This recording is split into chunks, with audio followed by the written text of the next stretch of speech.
Hello বন্ধুরা, চলে আসছি। এই যে আমাদের বাসার নিচে মেলা লাগছে।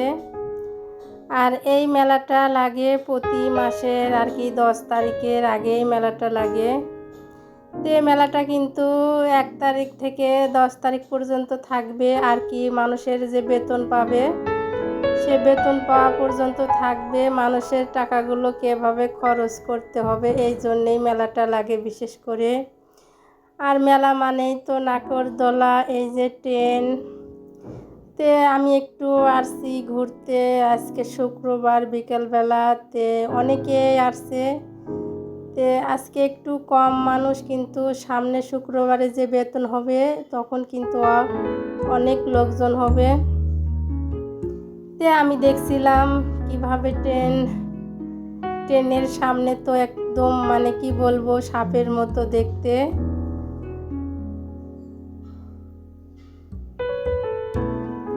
তে মেলায় আসছি, আর এই যে আচার খাবো না তা কি হয়, হরেক রকমের আচার, কোনটা থুয়ে কোনটা খাবো। তে দেখছিলাম আর একটু ভিডিও করছিলাম।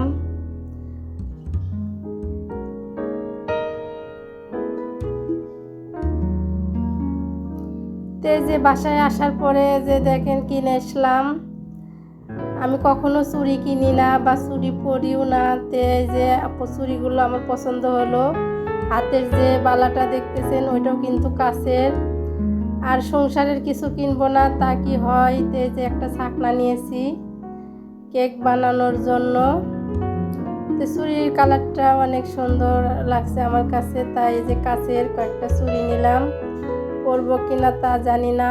আমি কিন্তু মেলায় থেকে একটা তালও এনেছি, একদম টাটকা ফ্রেশ তাল। এই যে তালের বড়া বানাবো। আর তালটা আমি কিভাবে খুব সহজেই আর কি রসটা বের করে নিয়েই পুরো ভিডিও দেখবেন। ভালো লাগলে অবশ্যই লাইক কমেন্ট সাবস্ক্রাইব করে আমার পাশেই থাকবেন। তালটা আমি ভালো করে পরিষ্কার করে ধুয়ে নিব, খোসাটা ছাড়িয়ে নিতেছি।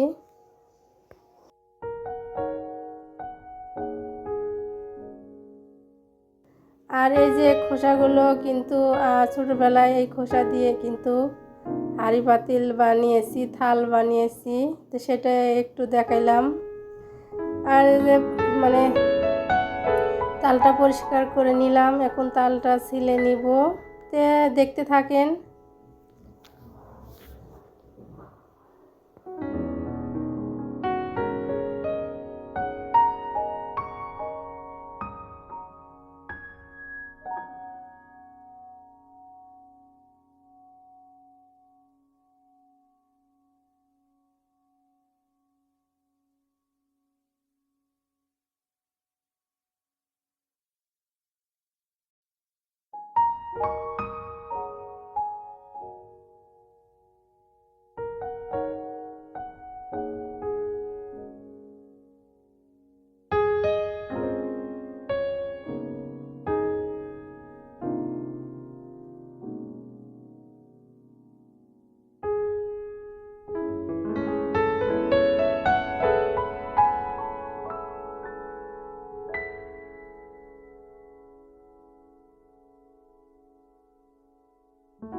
তালটা খোসা ছাড়ানো শেষ। এখন এর ভেতরে সামান্য একটু পানি দিয়ে কিন্তু আমি এই তালটা একটু আর কি রসটা একটু করে নিব, আর আটির সার থেকে ছাড়িয়ে নিব।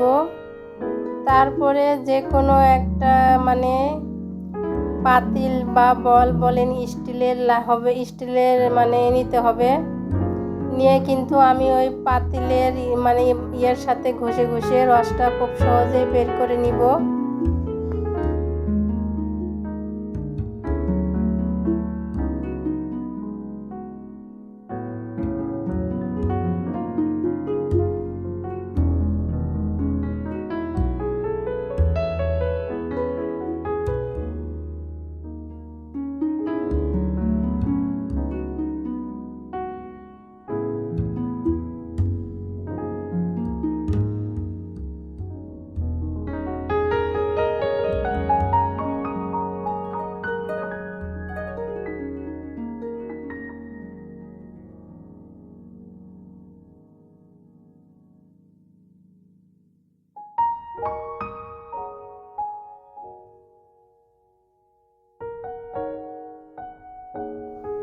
তো এই যে একটা পাতিল নিয়েছি, সেই পাতিলের যে মানে সাইড দিয়ে কিন্তু আমি এই যে খুব সহজেই ঘষে ঘষে সুন্দর রসটা বের করে নিব। একদম একটু মানে তালের আটির সাথে থাকবে না, সব কিন্তু খুব সহজেই বের হয়ে আসবে।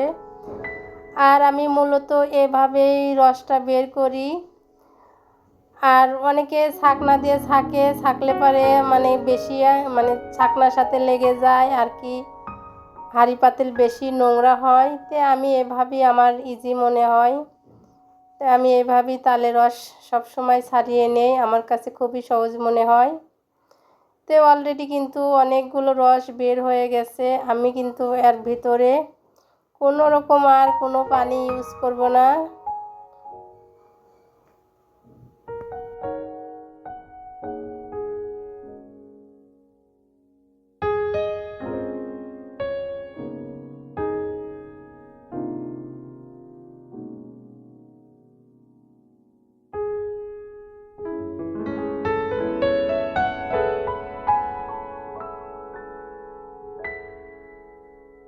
তো অলরেডি কিন্তু আমার তালের রস ছাড়ানো শেষ। এখন তালটা আমি ছেঁকে নিব। আর আমি কিন্তু তাল ছাঁকি এরকম পাতলা একটা আর কি কাপড় দিয়েই তালটা ছাঁকি। আমার কাছে এভাবে তাল ছাঁকাটা একদম সহজ মনে হয়। অনেকে অনেকভাবে তাল ছাঁকে, কিন্তু আমি তো এভাবে তাল ছাঁকি। তালের রসগুলো সব একবারে ঢেলে দিয়ে যেরকম করে হাত দিয়ে চিপি মারলে কিন্তু সুন্দরভাবে তালের রস বের আসে। এর ভিতরে একটু আর ময়লা থাকবে না, কোনো শ্বাস থাকবে না।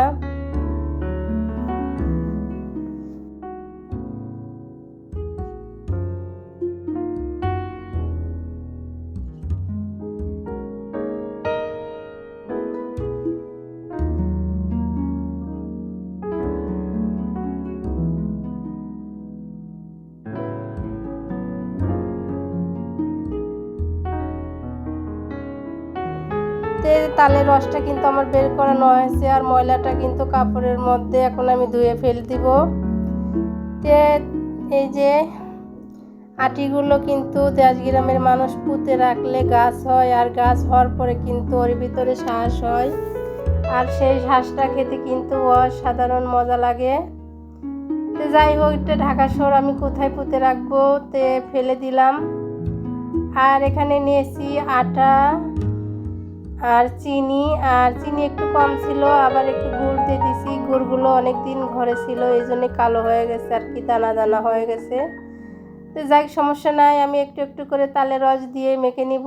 তো যে আমার মাখানো কমপ্লিট।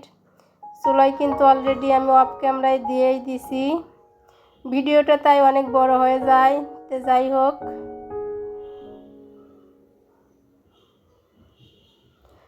আমার বন্ধুরা অবশ্যই লাইক দিবেন, লাইক দিতে কিন্তু ভুলবেন না।